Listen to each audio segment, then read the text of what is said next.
চট্টগ্রাম নগরের new market এলাকায় অভিযান চালিয়ে রেলওয়ের প্রায় ৩০ কোটি টাকা মূল্যের জায়গা উদ্ধার করা হয়েছে। চট্টগ্রাম বিভাগীয় ভূসম্পত্তি কর্মকর্তা দীপঙ্কর তচঙ্গার নেতৃত্বে পরিচালিত অভিযানে ১২টি দোকান ও ৫টি বসতঘর গুড়িয়ে দেওয়া হয়। তবে অভিযানের সময় দখলকারীরা অভিযোগ করেন, রেলওয়ে পুলিশ ও রেলওয়ে নিরাপত্তা বাহিনীর কিছু কর্মকর্তাকে ম্যানেজ করে দোকান বসানো হয়। তবে এসব অভিযোগ অস্বীকার করেছে রেলওয়ে পুলিশ ও আরএনবি। ভূসম্পত্তি কর্মকর্তা দীপঙ্কর তচঙ্গা বলেন, অবৈধ স্থাপনা উচ্ছেদের আগে তাদের নোটিশ দিয়েছিল। তারা রেলের ভূমি ব্যবহারের কোনো বৈধ কাগজপত্র দেখাতে পারেনি।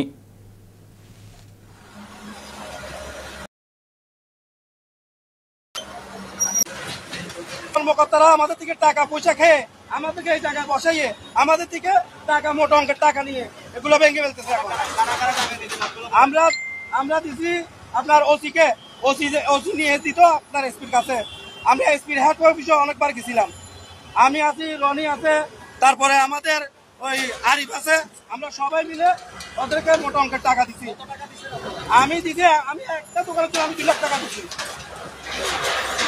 এখানে দোকান আছে আপনার 9টা দোকান আছে সিরিয়ালে, সবগুলো 2 লাখ টাকা করে দিচ্ছি। আমরা দিচ্ছি অফিস মাধ্যমে। এখানে 12টা স্থাপনা আছে, আবার ভিতরে আছে 17টা স্থাপনা। সব মিলিয়ে মনে করেন প্রায় 40 শতকের মতো জমি আমরা উদ্ধার করার জন্য আজকে অভিযান চালাচ্ছি। হ্যাঁ, এখান থেকে করে করে আমরা ভিতরে যাবো। দোকানদাররা একটা অভিযোগ করেছে, ওনারা বলছে যে ওনারা পুলিশের কিছু কর্মকর্তাকে টাকা দিয়ে এখানে আসলে দোকান করেছে, কয়েকজন নামও বললো। সেটা আমরা জানবো না। আমরা রেলওয়ের সম্পত্তি ব্যবহার করতে গেলে রেলওয়ের কাছ থেকে লিজ অথবা ব্যবহারের অনুমতি লাগে। তাদের আছে কিনা আমরা যখন তদন্তের সময় আসলে তারা কোনো কাগজপত্র দেখাতে পারেনি। এই কারণে আমরা ধরে নিছি তারা অবৈধভাবে আছে। এর আগেও তো উচ্ছেদ করা হয়েছিল, কিন্তু তারা আবার দোকান করেছে। এই দোকানগুলো এই কারণে তখন উচ্ছেদ করা হয়েছিল, তখন আমি ছিলাম না। কিন্তু উচ্ছেদ করার পর তখন ওয়ালটা করতে দেরি হয়েছিল খুব সম্ভবত। এখন যে আপনারা জানেন যে এই পর্যন্ত ওয়াল এসে গেছে, নিরাপত্তা ওয়াল।